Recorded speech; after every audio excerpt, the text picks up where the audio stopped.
Should we suspend? Because what Her Honor is saying is not written in the bill. So I don't know if We Her may Honor suspend, would Mr. President, like but- me to approach and try to explain, because I understand what Her Honor is trying to say. What I'm saying is it's not written in the bill. Mr. President, can we ask may your suspend. staff- Mr. President, you can we ask may your suspend. Double kill. Enemy double kill. Because it's not written in the bill. We may suspend, Mr. President, but it is actually written in the bill, and I was quoting the gentle lady kindly read it when I into the responded to her record. question. Then read it into the record, because yung binanggit niyong 5 items, nandyan nakasulat yan. But line 27, section 2, line 27 says, the promissory note shall be secured by any or a combination of the following. Yun nga kung binanggit nyo, nandyan yan.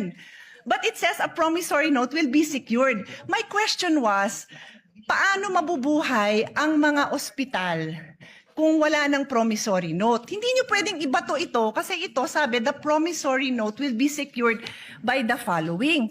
Perhaps Your Honor would like to make an amendment that says that in lieu of the promissory note, kasi yun ho ang sinasabi ninyo. Ang sinasabi ko, hindi nga ho nakasulat. So would you like to propose? Because we are happy to study and support.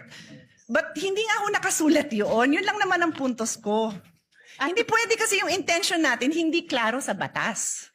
Well, that's why I'm glad, Mr. President, that we are in the period of amendments, because this representation is very open to propose amendments, including subject to style, to not just improve the content of the bill, pero klaruhin ang crystal clear kung ano po yung intent niya. So no problem with that, Mr. President. Yes, and that is what I'm doing by using the period of amendment to make the interpellations.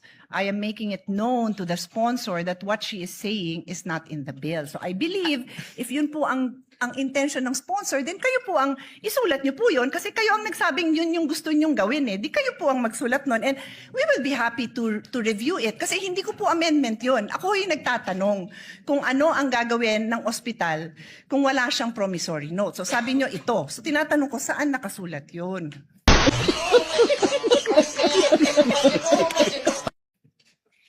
No problem, Mr. President. We can improve this in this very period of amendments.